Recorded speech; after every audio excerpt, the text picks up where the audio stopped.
Do the rich people cringe and say, don't tell them that, Robert? Yes. Don't tell people what you know. Right. Keep them poor. So my father was the head of education, PhD, all that stuff. I go home and ask him, said, why don't we learn about money in school?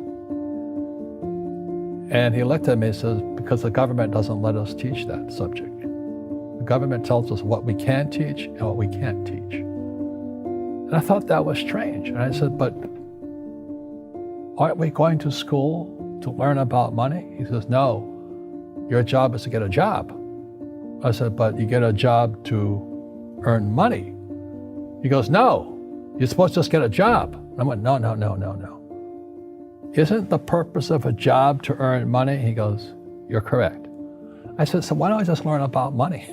I can skip the job part, And he got flustered and he said, if you want to learn about money, why don't you ask your best friend's father about money? And I said, why? That's Mike.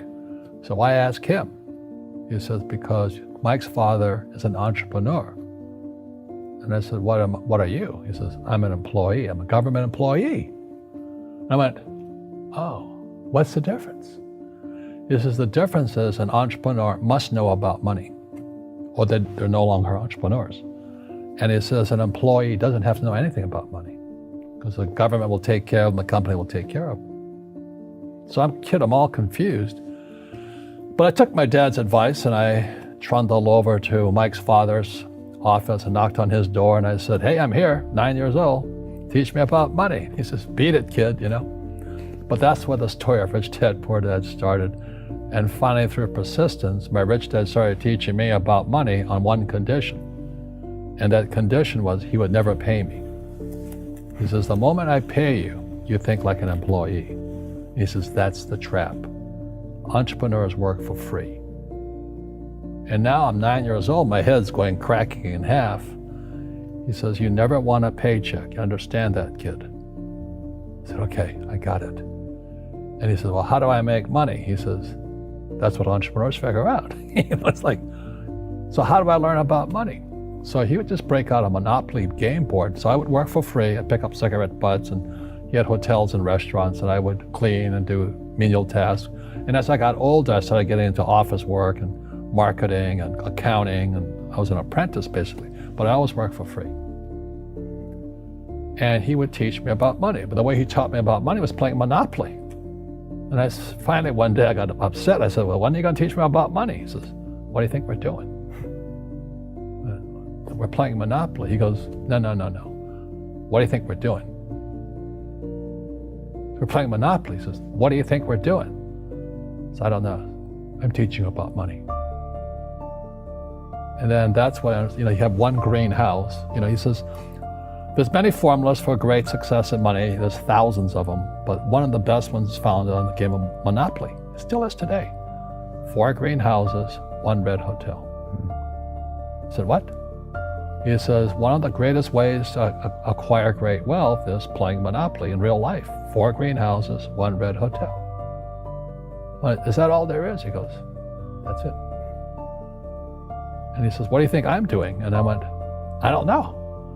So then he took me out and he showed me his greenhouses. And 10 years later, when I was 19, I was now in school in New York, and I come back to Hawaii, and Rich Dad had bought the biggest piece of land smack dab in the middle of Waikiki Beach. And when you go to Waikiki Beach today, you'll see the Hyatt Regency Hotel. That was his hotel. Just like the game of Monopoly. Just like the game of Monopoly. Acquired assets and they became bigger assets. He just kept what's called an assemblage, because that property wasn't that big at the time. So he had to buy out all the small guys. Because Waikiki was a little dirt water little town. So he'd buy out this shop owner and buy that shop owner. And it took him a while, but he finally assembled this large piece of property. And then he and Hyatt put up this giant hotel. It just sold for $800 million.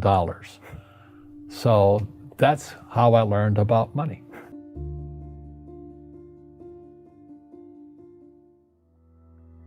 I've had financial crashes. I've had people stab me in the back, but they're all good because I grow from it. That's spirituality. Right. People who are afraid of making mistakes, like they teach in school, they don't ever grow. Because spirituality is there's good and there's bad, there's right and there's wrong, there's up and there's down. Most people only want to be right, they only want to be positive. Well, you can't have that. That's not reality. Well, I wasn't poor by most people's standards, but I came from a family with a poor attitude, if you know what I mean. Because rich, poor, middle class, poverty starts with a fundamental attitude. Poverty is passed on. It's taught in your families. And middle class is taught in families. And so the people right now who are sitting at home, who are struggling financially or worried about money or unhappy, they may be making a lot of money, but unhappy with what they're doing, it was probably taught to you. Your super ego was taught, get a job, work hard, or you'll never be rich, or the rich are evil, or whatever. The school system will never teach you about money. The school system was designed to teach you to be an employee, which is important, or a doctor or a lawyer, a specialist, but never about money. And what most people lack is real business knowledge, like accounting, like debt, like taxes. You got to know that stuff, but they don't teach it in school to anybody. So, and then when people ask me, how did your rich dad learn this when your poor dad, a PhD, didn't? And the answer is very simply, my rich dad, who's my best friend's father, his father died when he was 13. So his rich dad had this family business at 13 to run. So he had to drop out of school, which was his blessing. There's blessings, and sometimes the blessing doesn't look like a blessing, but it turned out to be a blessing. And then his teachers became his bookkeeper, his accountant, his attorney, his banker, his real estate agents. So he has what I call real teachers, not these fake teachers in school. You see, most teachers in school, they're out of ethics. They teach subjects they themselves don't practice. I asked the teacher, I said, I'm in my third year of calculus now. It was called strength of materials. I said, am I ever going to use this stuff? He goes, no. I said, why do you teach it? He says, because I get paid. I said, do you ever use it? He goes, no. And that's why, you have to, in life, one of the things I suggest to people, you got to find a real teacher versus a fake teacher. And a fake teacher is somebody who doesn't do what they teach. And a real teacher is doing what they teach every day. So my accountants, my attorneys, they're in it every single day. That's how I learn, because every day I'm solving problems in my business. So I have accountants and attorneys and bankers and all these people on speed dial because I'm solving problems with my team. I see you giving this knowledge out, and Yeah. do the rich people cringe and say, don't tell them that, Robert? Yes. Don't tell people what you know. Right. Keep them poor. But unfortunately, the poor, as was in the Bible, I'm not real religious, the poor will always be amongst us because it starts up here. Right, it's that fear mentality. It's in their words, and the words become flesh. Again, I'm not really religious. I flunked out of Sunday school also. But when they say I can't afford it or I can't do that, they go down. They become what they say. My PhD daddy says, what do you think I am, made of money? I can't afford that. And my rich dad would say, that's why he's poor. Poor people say, I can't afford it, I can't do that, I don't have time. Because this is an escape. It's an escape, you know what I mean? It's easy to say, I can't afford it. And your rich dad used to say what instead of, I can't afford it? How can I afford it? How can I do that? What would it take, or why should I do that? He says that a question opens the mind, a statement closes the mind. See, when you say, I can't afford it, your mind shuts down, and you become what you say.